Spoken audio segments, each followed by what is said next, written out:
here again with my buddy Hudson here. We're going to perform a cardiac, respiratory, gastrointestinal, musculoskeletal, and neuro assessment today.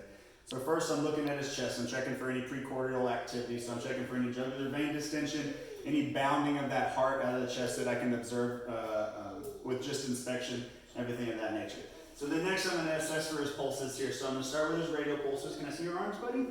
So I'm going to assess, make sure his radial pulses are good, make sure they're strong and equal bilaterally, they're not bounding or weak. Then we're going to check his brachial pulses here. Same thing, making sure that there's no bounding pulses or weak pulses. Go ahead, straighten your legs out for me, bud. Assess his femoral pulses here. Same thing, making sure they're both strong and equal bilaterally. Then we're going to check his tibialis pulses. Good, and then his pedal pulses here. Very good. And then next I'm going to auscultate his heart sounds here, making sure that I can hear S1, S2, checking in all areas of the heart. I don't hear any murmurs, or anything like that, or adventitious heart sounds. Good, strong heart. So then next I'm checking for the symmetry of his chest here for respiratory effort. I'm looking for any signs of labored breathing, retractions, symmetrical chest rise and fall, no use of accessory muscles there to help breathe, anything of that nature, which I don't. So then next I'm going to percuss the lung fields. Here, go ahead and set these down for me real quick. And I'm just checking to make sure I don't have any dullness when I percuss his chest and anything like that could indicate potential masses, pneumothorax, hemothorax, or any pneumonias, anything of that nature. Should hear a nice hyperresonance sound. So then I'm going to listen to his breath sounds here, checking each lung field and each lobe bilaterally, comparing against each other side to side to make sure I don't hear any wheezes, rhonchi, rales, or any diminished lung sounds, anything of that nature. Nice, clear, and equal breath sounds in all lobes. Good. Good. And we'll make sure we're listening anterior and posteriorly. All right, Hudson, go ahead and lay down for me, bud. Lay down, lay down, lay down, lay down, lay down. All right, so the next we're going to assess his abdomen here. So just going to pull his shirt up just a little bit. I'm checking his skin, making sure that there's no lesions, deformities, any injuries of that nature. Making sure his abdomen's nice and flat, no signs of distension, anything of that nature. Then I'm going to auscultate his bowel sounds here. Want to make sure that I'm listening to each quadrant, checking for any hyper or hypoactive bowel sounds that could indicate, any conditions, abnormalities, constipation, diarrhea type things of that nature. Want to listen into all 4 bowel sounds. Good. Next, I want to check skin turgor to assess hydration status. So we're going to kind of pinch the skin there on the arms and the hands, making sure that rebounds real quickly. There's no skin tinting, anything that could indicate any dehydration, which I don't. And so the next, I'm going to palpate his abdomen here. So starting up here, making sure that I don't feel any hepatomegaly, any splenomegaly, anything of that nature, no masses, any signs of fullness in the intestines that could indicate constipation. And then I want to percuss and checking for any dullness there. Again, if we have any hepatosplenomegaly, you might hear some dullness over those areas while we're percussing. In the intestines, some dullness, fullness could indicate constipation and things of that nature, which I don't hear anything of there either. So next, I'm just checking his upper extremities and his lower extremities here, checking for muscle tone, making sure that it's equal bilaterally, no signs of atrophy or hypertrophy, anything of that nature, which I don't. I'm also assessing the skin of the lower and upper extremities, making sure that there's no lesions, abnormalities, deformities that I can obviously see there as well too, which we don't. And so while he's already laying down, I'm going to go ahead and check his feet alignment, making sure there's no signs of clubbing, inversion, eversion, anything like that, making sure that our feet are nice and symmetrical and even, which they are. Perfect. So go ahead and sit up for me, buddy. Come on. Sit up, sit up, sit up, sit up, sit up, sit up, sit up. All right. Good. Good, good, good. And so then next I want to check range of motion and strength of those upper extremities. So Hudson, can you go ahead and raise your hands up above your head?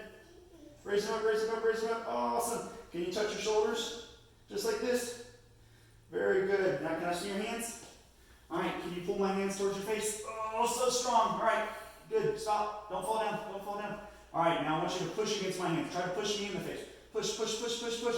Very good. Making sure that strength is equal bilaterally in both upper extremities. All right, now go ahead and squeeze my fingers. Squeeze them, squeeze them, squeeze them. Ah, oh, it hurt my fingers. All right, good. Making sure that hand strength also is equal bilaterally and everything too. So, and then, all right, go ahead and hop down for me. Good. Keep your feet together. Good. And so now I want to check that alignment there, making sure there's no gena or gena valgum or gena varum, anything of that knock knees or bow-leggedness, anything of that nature, which they don't. Hey, keep them together, keep them together, keep them together. All right, and kind of stand up straight, real still, like a statue. And now I'm checking the wrong bird sign, making sure he's not swaying left to right or anything like that. Now can you close your eyes for me? And again here, just making sure that once he closes his eyes, he's not swaying left to right, which would indicate a positive wrong bird sign. All right, go ahead and bend over and touch your toes. Can you touch your toes? Good. And now I'm checking that spine, making sure that it's nice and straight, no signs of scoliosis, anything of that nature. Perfect. Now can you go ahead and sit on your booty? Sit on your booty. All right, stand up for me. Good. And see how he popped up just like that? So we're assessing what's called the Gower sign, which can help us identify any myopias. But in toddlers his age that are ambulatory, when they sit on their booty and they can stand straight up without the use of their hands or anything like that, can indicate good strength and range of motion there in those lower extremities. All right, honey.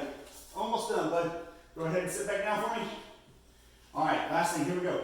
So can you go ahead and put your hands out like this? Now touch your nose with one hand. And now do it with the other one. All right, do it with the other hand. Do it with the other one. Very good. So we're doing the finger to nose test, making sure that dexterity of those upper extremities is really good. He's able to go straight to his nose and everything of that nature. Perfect. All right, bud. So now we're going to assess our tendon reflexes. So we're going to start with the patella here with my reflex hammer, just making sure those reflexes are intact. Perfect. Then we're going to check the Achilles. Good. Good. And then our last one, we're going to do the plantar reflex. So as I stroke that outer part, I should see those toes curl in, indicating a negative Babinski. So we have that flexion of those toes there. You want to hold on to that for me? All right. So the next we're going to test sensation. So the 3-year-old's a little bit harder for them to reciprocate kind of any feelings or anything like that. But my boy Hudson here is really smart. So, all right, hey, tell me, can I see your hand? All right, can you feel that when I poke you? All right, what about that one? Yeah? Can you feel that? What about that? All right, good. So we're testing those sensations, making sure that those are intact and everything too. All right, here you go. You want to hold on to that for me? Perfect. All right, and then lastly, we're going to assess our cranial nerves. So the first one we're going to test is our cranial nerve 1, which helps us with our sense of smell. So I want to see, can you smell that? All right, you know what that smells like? What? Lemons? No, it smells like lemons. Perfect. And then next, so cranial nerve 2. We're going to test for visual acuity acuity here. So I printed off some pictures that I know Hudson can identify. Hudson, what is that? Lollipop. All right, what is that one? I don't know. Perfect. What is that one? A dog. And this last one? A horse. Horse. Perfect. Good. So next we're going to check cranial nerves 3, 4, and 6, which are they help our eyes move and everything like that. So I've got a little light here, so I want to shine in here, making sure our pupils are equal and reactive to light and everything of that nature. And then I want to test to make sure that his cardinal fields of gaze are all intact. Hudson, can you look up here? Can you see my hand? Perfect. What about down here? Hey, where's my finger? Can you see up here? What about up here? Very good. So next we're going to test cranial nerve 5. Hey, can you open your mouth real wide for me? And I close it real tight. Good. So close your eyes. Can you feel that? What about that? Can you feel that? Very good. So cranial nerve 5 is intact. So cranial nerve 7, can you smile for me? Smile. Hey, can you look at me? Smile. Yay. Can you raise your eyebrows up? Good. And now do this. Very good. Perfect. Cranial nerve 8, I like to do the whisper test in 3-year-olds. Can you close your eyes for me? Hey, good job, buddy. Close your eyes. Close your eyes. What did I tell you? Okay, close your eyes again.